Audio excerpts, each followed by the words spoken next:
I strongly believe that creating a culture of cybersecurity really starts at the top. And the days of like throwing the responsibility over to the fence to the technology department or to a different group, that's that no longer flies. Uh, so ongoing security awareness training for everybody in the organization is a must-have. All cyber insurance policies require that now. You're going to have to demonstrate. The Massachusetts data security law has required that for, I think that's been in effect for 14 years at this point.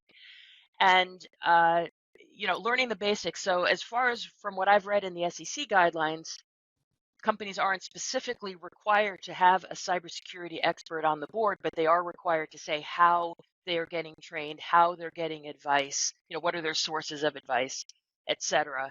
And in this day and age, you can hardly read the news without seeing a new cybersecurity event. So this just impacts everybody. There's no escaping it. It's not going to go away. There's a lot of money in cybercrime, and criminals are going to keep committing those crimes.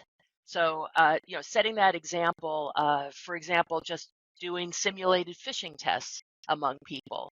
A lot of times executives want to be excluded from that. They don't want to be embarrassed, but really setting that example that we're all in this together. We need to build a culture of security awareness.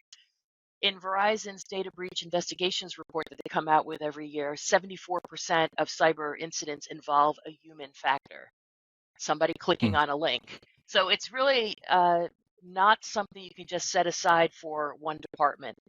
It really requires everyone's participation and show that leadership from the top.